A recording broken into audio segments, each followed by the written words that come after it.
hello student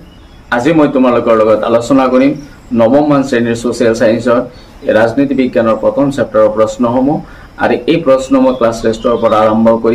annual exam लैके अहार खूब सम्भावना आछे गति के तुम्हारे भिडिओ स्किप नकराকৈ प्रथम पर प्रश्न एकदलीय शासन व्यवस्था थका एखन देशर नाम लिखा उत्तर तो चीन देश আমেৰিকা যুক্তৰাষ্ট্ৰ থকা দলীয় ব্যৱস্থাটো কি দ্বিদলীয় ব্যৱস্থা ৰাজনৈতিক দলৰ দুটা বৈশিষ্ট্য লিখা ৰাজনৈতিক দলৰ বৈশিষ্ট্য দুটা হৈছে সংগঠন আৰু নীতি আদৰ্শ আৰু আচনি ৰাজনৈতিক দলৰ এটা প্ৰধান কাৰ্য উল্লেখ কৰা ৰাজনৈতিক দলৰ কাৰ্য এটা হৈছে জনমত গঠন কৰা অসমৰ এটা আঞ্চলিক দলৰ নাম লিখা অসম গণ পৰিষদ ঝাৰখণ্ডৰ মুখ্য আঞ্চলিক দলটো কি ঝাৰখণ্ড মুক্তি মৰ্চা ইউপিৰ সম্পূৰ্ণ অৰ্থ লিখা ইউপিৰ সম্পূৰ্ণ অৰ্থ হৈছে ইউনাইটেড প্ৰগ্ৰেছিভ एलायन्स तार पिছত হৈছে ভাৰতবৰ্ষৰ প্ৰথম ৰাজনৈতিক দল কোনটো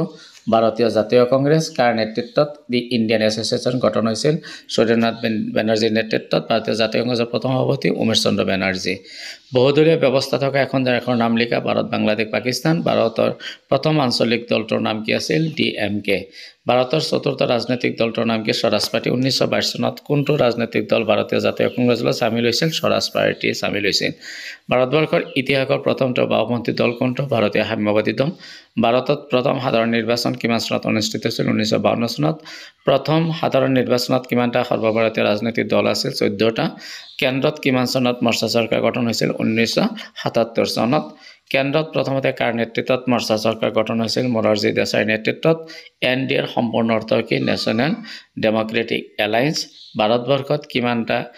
কিমান চনৰ পৰা বিৰোধী দলৰ ভূমিকা দৃষ্টিগোচৰ হৈছিল তোমালোকে এই ভিডিওটো পৰামানে লাইক কমেন্ট আৰু শেয়াৰ কৰিবা আৰু যিসকলে এতিয়ালৈকে মোৰ ইউটিউব চেনেল সাবস্ক্ৰাইব কৰা নাই তেখেতসকলে কাষত থকা বেল আইকনটো বজাই মোৰ ইউটিউব চেনেল সাবস্ক্ৰাইব কৰিবা আৰু নতুন নতুন সোশ্যাল সায়েন্সৰ ভিডিওসমূহ চাই থাকিবা থ্যাংক ইউ